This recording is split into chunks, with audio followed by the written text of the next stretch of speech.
Well, hello and welcome to the Owatonna Today Show, your community connection since 1991. And thank you so much for joining us on this Friday, February 17th of 2017. My name is Pete Connor, your host. We've got a real informative show for you today, so you'll want to stay tuned for the whole business. So first we're going to be speaking, because this is February Heart Health Month, say that fast, February Heart Health Month. Louanne Kaupa is going to be with us to tell us how to keep our hearts healthy, to get them healthy, and to keep them healthy. And then Deanna, Ripka, and Sheila, Alba will be talking about Project Home, which is a very interesting item in our community these days. But as Friday comes, we always do something special, and that is to highlight our valued sponsors. Our premier sponsors, the City of Owatonna, Express Employment Professionals, and the Owatonna Public Utilities. Our primary sponsors, Amy Swain Hearing Centers, Anytime Fitness, Fairway Foods, Little Theater of Owatonna, and the Owatonna Foundation. And our interlude sponsors, making up Bremer Bank, Brenda Bednar Mortgage Office, Cedar Valley Services, Glenn Mager and Michael Mager of the Brick Mager Funeral Home and Medford Funeral Home, Carlson Branstead and Company CPAs, ERA Gillespie Real Estate, Fairview Animal Medical Center, Horizon Eye Care, Owatonna Area Business Development Center, the Steele County Historical Society, Steele County Transitional Housing, and the Third Hand Video Productions, Triam Graphics, and TPS Insurance. We hope you support these wonderful Owatonna businesses, and that support, they are the ones who are supporting the Owatonna Today Show. Please say thanks to them when you see them out and around, and we're always able to continue because of sponsors. And if you have someone that you know that would be a sponsor, or if you yourself would like to become a sponsor, please give Leanne a call at 507-390-5751. Well, Ms. Kaupa. Good morning. Nice to see you. Good to see you. So we're going to talk about sugar then, aren't we? Sure. We're going to talk about sugar. I said that we were going to do that, and honestly and sincerely, we'll have to talk a little bit about sugar. But you know, there's a display that you brought here today, and February is Heart Health Month, and we need to talk about healthy hearts. And you've got some stuff that you want to tell us about statistics, and that maybe we in Steele County aren't as healthy as we could be. And we in Minnesota might be not as healthy as we could be when it comes to heart health. Well, Minnesota is actually doing better than the nation in heart health. Heart disease kills 1 out of 4 Americans, for the most part. In Minnesota, cancer is actually our leading cause of death, but in Steele County, heart disease is leading cause of death. So February is recognized as Heart Month for the last probably 3 decades, I believe. And so we would like to encourage people to consider those lifestyle things that can control their risk of heart disease. Right. Now, to be fair to sugar and other substances, it isn't all about nutrition or lack of exercise that causes heart disease. There are other factors. What are some of them? Sure. Smoking, number 1 risk factor for heart disease. So if you're a smoker, that's the first thing you should do is figure out a quit date, work toward that quit date. Second of all, diabetes. This diabetes problem has contributed to heart disease. Is diabetes something that one contracts, or is there some hereditary factors that play into that? There are type 2 diabetes, adult onset diabetes, which 85% of people with diabetes have type 2 diabetes. There is a genetic risk factor for that, and we can't control our genes. We can't pick our parents. However, many of those have to do with lifestyle modification. So is it nurture or nature? Yep, and so much of it has to do with nurture. So if I contracted type 2 diabetes, it wouldn't necessarily mean that I've got to start doing a regimen of insulin. I could perhaps control it with diet, exercise, other things. Cornerstone treatment for diabetes is what we eat and our physical activity. And then we start looking at meds to help control those blood sugars. And mainly so we control blood sugars so that we reduce our risk of heart disease. Right. So diabetes is a contributing factor to Correct. heart disease. Yep. Okay. And hereditary issues, of course. Right. Anything else that smoking? You said anything beyond that? Yep. Obesity. Obesity. And obesity and diabetes are very correlated. Most often, type 2 diabetes, 85 to 90% is because of obesity. Yeah. So, you're speaking as an expert, and your expertise has come through what channel? I am a registered dietitian, licensed nutritionist in the state of Minnesota, and I've been doing this thing for 30 years now. That's pretty scary. Yeah. But yeah. And you're doing this as a consultant. You have a business that will take you to what places to communicate these things? I have a private practice as a dietitian, and that my business name is Eat Well Nutrition Therapy, and I'll see people individually or in groups for public education type stuff, employee work groups or whatever. Sure. So you're an expert that would be viewed as, let's say, let me ask you this: would Federated Insurance want to have you on board as a consultant to share with its clients, its insured, ways to improve their health and therefore their viability? Sure, and I have done some corporate education at that site as well in town. All right. Off to your right are some foodstuffs, although you told me that they're not all real. So I'm disappointed because I was thinking I was going to grab off one of those tomatoes. That is real. That was on my counter this morning. That was on your counter. Probably going to go back there too. Why did you bring that? I really wanted to talk a little bit about the Mediterranean diet because diet is one of those modifiable risk factors for heart disease prevention, and two of the major kind of dietary patterns that have been researched to show decreasing risk of heart disease and decreasing blood sugars, decreasing cholesterol, increasing the good cholesterol are the Mediterranean diet and the DASH diet. DASH is dietary approaches to stopping hypertension. So, and that as well is one of those risk factors for heart disease is uncontrolled high blood pressure. So I brought some foods that would compromise the Mediterranean diet. And oftentimes I hear people talk about the Mediterranean diet as like, well, yeah, I'm using olive oil. And that's great. That's a good start, but the Mediterranean is more than olive oil. Yeah. Well, interestingly enough, at the top of the heap is our egg, a carton of eggs. When we talk about cholesterol, and we talk about things that supposedly are not so hot by having eggs. But apparently, eggs are not as bad as they were touted for probably 15, 20 years. Eggs are very high in cholesterol, there's no question about that, but eggs are also a very inexpensive quality protein source, and eggs are used throughout the world. Mediterranean areas of the country, of the world, do consume eggs. That's a major protein source. They also consume fish. At least 2 times a week they have fish. So fish tends to be fatty. Fattier fish is better because of the type of fat in those fish tends to have some very positive effects on our cholesterol. So you get to this HDL, LDL stuff then, don't we? And LDL does not mean that's better. LDL is the lousy one. Yeah. We want it to be lower, but that is the clogging cholesterol in our arteries, and fish oils tend to lower that LDL cholesterol. Okay, so I'm a guy who takes a couple of fish oil pills every day. What's the benefit of that compared to some of the things that you're showing us over here? Fish or fish oils, the type of fat in fish is that omega-3 fatty acid, and omega-3 fatty acids have a blood thinning type effect. So they can make those red blood cells slither through maybe some artery spots that might have a little plaque buildup in them. So yes, fish is very good. Recommendation is 10 to 11 ounces a week. Fatty fish are tuna, salmon, herring. Missing the last one. They're fatty fish. They taste better. They have a stronger flavor. Sure. Walleye isn't necessarily going to get us there. No, but walleye has some omega-3 fatty acids. Beef and pork don't have any. So there's some. Yeah, well, that's good. Yep. And other things that you have here are interesting. You have milk, but it's skim milk. Yep. A reduced fat milk that is used throughout the world, especially in the Mediterranean areas, or they would consume yogurt instead of milk. But 2 servings a day of milk or yogurt is recommended.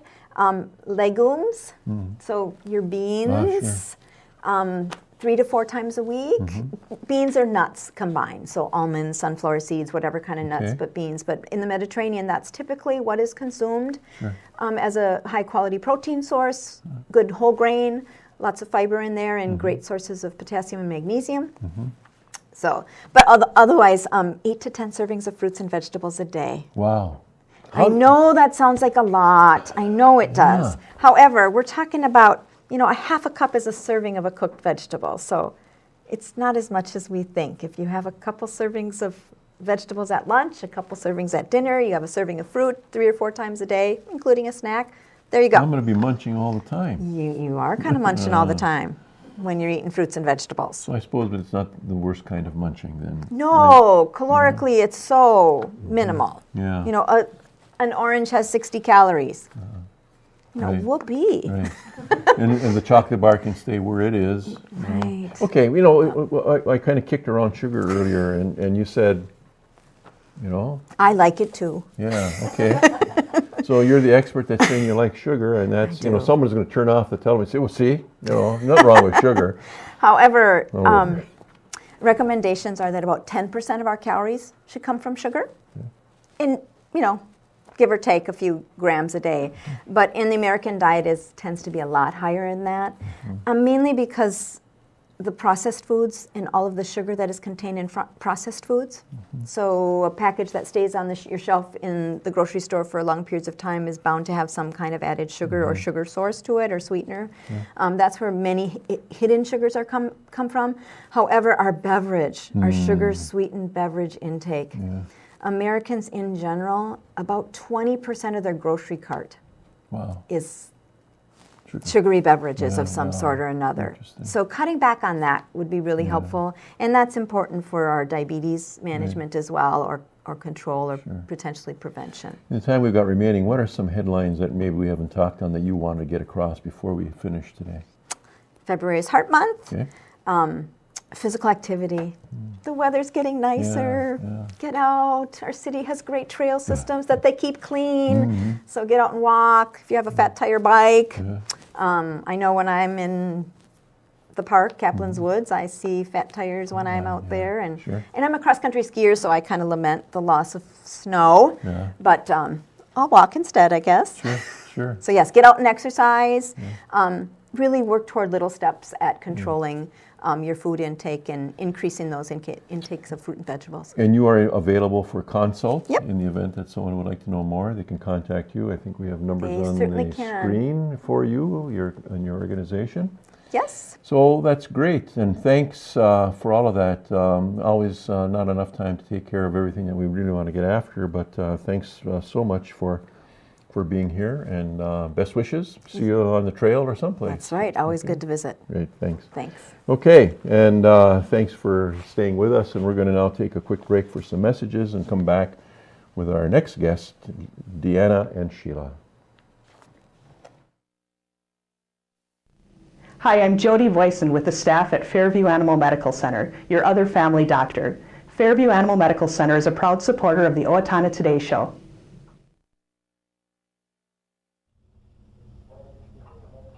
When using a fire extinguisher, we suggest using the pass system.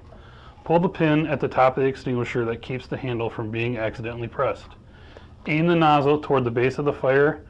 Squeeze the handle to discharge the extinguisher. If you release the handle, the discharge will stop. Sweep the nozzle back and forth at the base of the fire. After the fire appears to be out, watch it carefully since it may reignite. If you have the slightest doubt about whether or not to fight the fire, get out and close the door behind you. This has been a safety message from the Owatonna Fire Department. Hi, I'm Betsy Linger from the Owatonna Foundation. Your generosity has made Owatonna a better place to live by benefiting our community, the arts, recreation, and education. Please consider a donation today. The Owatonna Foundation is a proud sponsor of the Owatonna Today Show. Hi, I'm Maria Diaz, and I play Marion Boyle. And I'm Emily Schoenbeck, and I play Rita Boyle in LTO's current production of Prelude to a Kiss, directed by Craig Berg. Performances of Prelude to a Kiss will be held on Friday and Saturday, February 17th and 18th at 7:30 p.m., with a matinee on Sunday, February 19th at 2 p.m. and again the following Friday and Saturday, February 24th and 25th at 7:30 p.m., with another matinee on Sunday, February 26th at 2 o'clock. Tickets are available at the LTO box office by calling 451-0764 or online at littletheaterofowatonna.org. Don't miss LTO's production of Prelude to a Kiss. Hi, my name is Ryan Gillespie with Bremer Bank Mortgage. By trusting your home loan needs to Bremer Bank, you are guaranteed a personalized, straightforward, and honest experience from application to closing.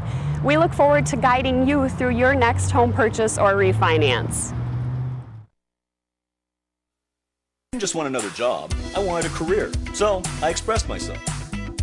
I was new to town and I didn't know where to turn for a job, so I decided to express myself. I decided to express myself, and they helped find the right career for me. Express Employment Professionals is in contact with thousands of companies in need of quality employees. Come in now and get the job you deserve. Express yourself today.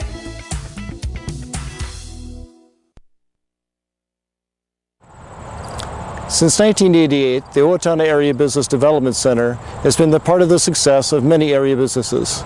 The center leases office space and manufacturing space and offers on-site business consulting. The Owatonna Area Business Development Center is in business to help your business be a success.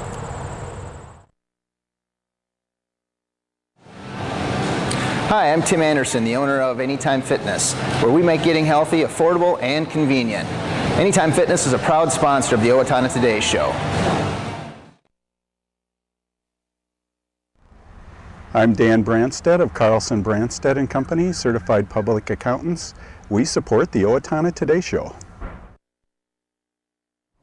Well, welcome back to the Owatonna Today Show, your community connection. We're now going to visit with Deanna, Ripka, and Sheila Alba, who will be talking to us about housing and also a little bit about Project Community Connect, the event that was held, I think, week before last. But ladies, welcome to the show. Thank you. We always like to know how it is that, why you're here, and therefore, looking at what you do and how you came to do what you do. Sheila, tell us, what's your deal? Well, I'm the program coordinator for Project Home, and I've been here for 7 years. How I came to be here, it just kind of happened. Really? Yeah. What's your background in terms of education or credentialing, that type of thing? I have a bachelor's degree in education, thank you. Okay. And so I worked for a couple of home visiting programs, Okay. And then I did some CTSS work, which is working with children who have mental health behavior, and then I ended up here. All right, so. Very well. So this is kind of an iteration step for you. You're not dealing obviously with those prior things. You're dealing with something kind of brand new. Right. And so we're going to find out more about Project Home. Deanna, and I have to say this just because Deanna was a case study of mine. I knew Deanna probably back in the early 90s when she was working at Viricon making insulated glass or some fashion of that architectural glass. As a lead person, she was in some training that I was doing.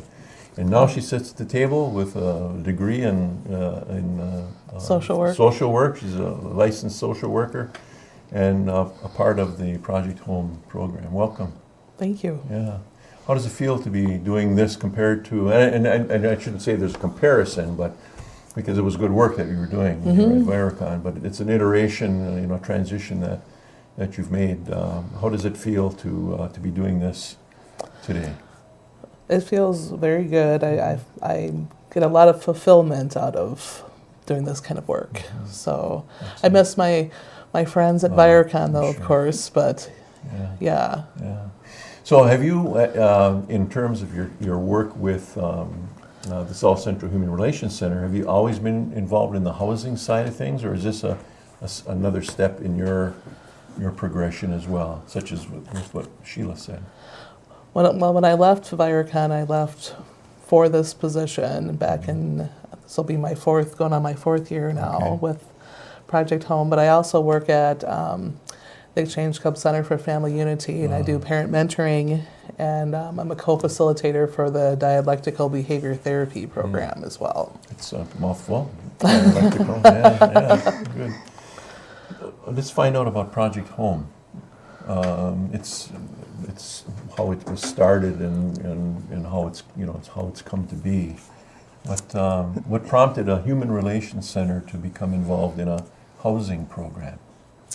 Well, a lot of people who are experiencing homelessness or have experienced may also have some mental health concerns that may have led to the homelessness or are a product of being homeless. Sure.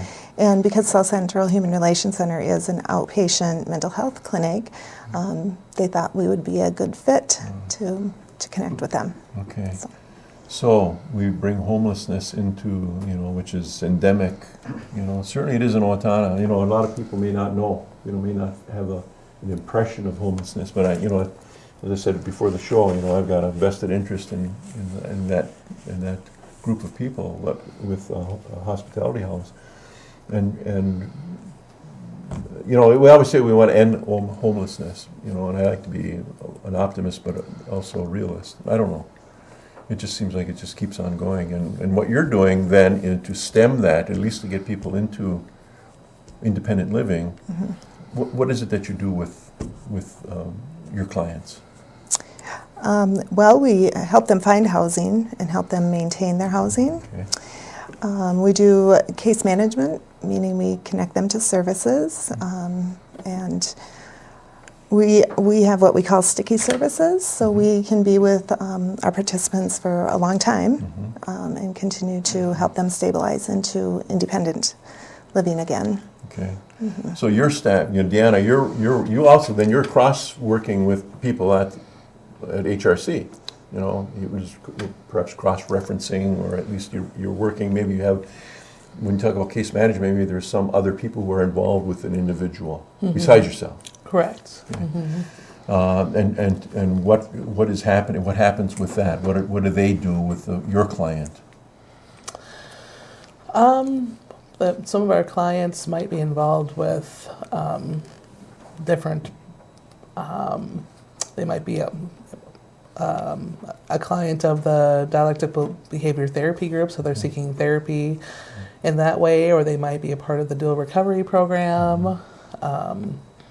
So they maybe have some addiction issues, some other things that hang on that cause some difficulty in terms of lifestyle. Correct. Okay. How do you come to know of who these people are, where they come from? What is it that brings them to you? And I guess that is kind of leading us to talk about the Project Community Connect, because that was a place for lots of people to come in to find out what was available to them. And that is a source? It is. We can people can refer themselves to us, or agencies. A lot of times we get referrals from them. But with our Project Community Connect, we get all the agencies in the area that help people who are experiencing homelessness. So it's kind of in one place, and they can get a lot of information. And during that time, we do what we call a point-in-time count. And so we're trying to get a feel for who is homeless in our community.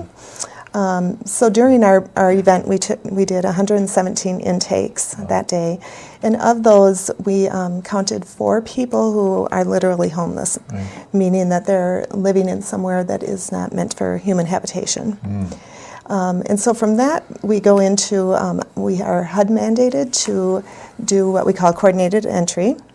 And that is, we do an assessment, the Vulnerability Index Service Prioritization Decision Assistance Tool, better known as a VI SPDAT. Thank you for that. And what that is just looking at all of the things in their life that may be contributing to their homelessness.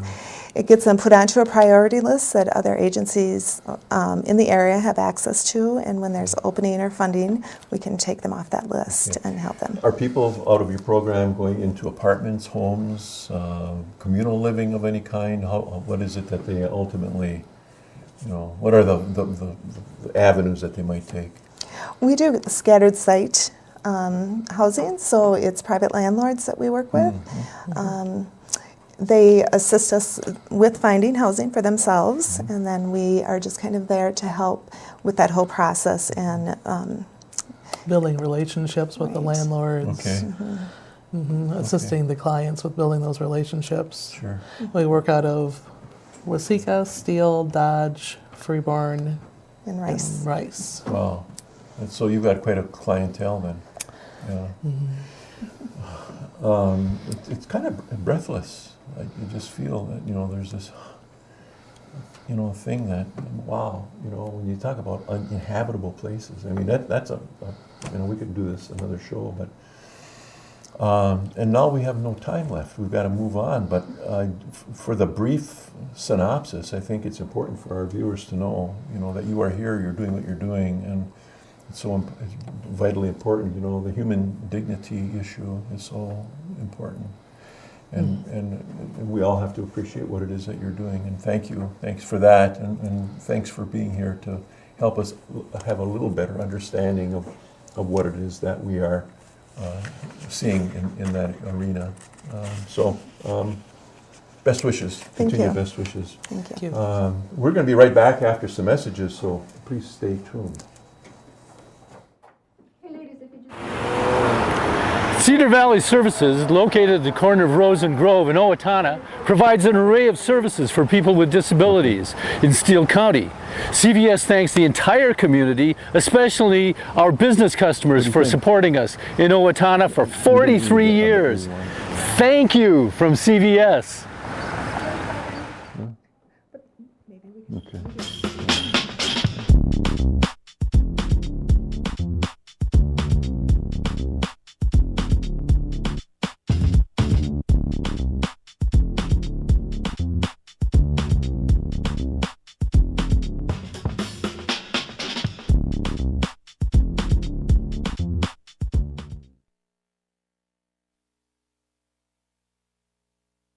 And thanks again for staying with us. We've got some community announcements to share with you. First one is that the Habitat for Humanity organization will be having what's called DIY Night, Youth Night. It will be on Friday, February 17th from 6 to 7:30 p.m. at the old Walmart building. You'll be have an opportunity to build some things, and if anyone is 12 or under, they need to be accompanied by an adult. Registration is required, limited space available. Reserve your spot by calling 446-0112. Around the World Food and Brew Fest, a joint event with Culture Fest and the Steele County Historical Society, will be held Friday, February 17th, 2017 at the Steele County History Center from 5 until 10 p.m. Sample foods from 9 different countries and judge home brews from 9 different brewers. Tickets are $25 each, and you must be 21 to attend. Tickets are available at the History Center, Kotke's, and Triumph Graphics. And the event sells out. It will sell out, so don't delay in getting your tickets.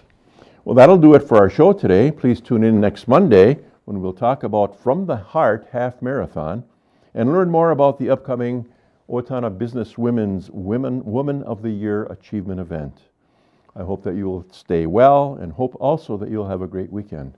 See you back here on Monday.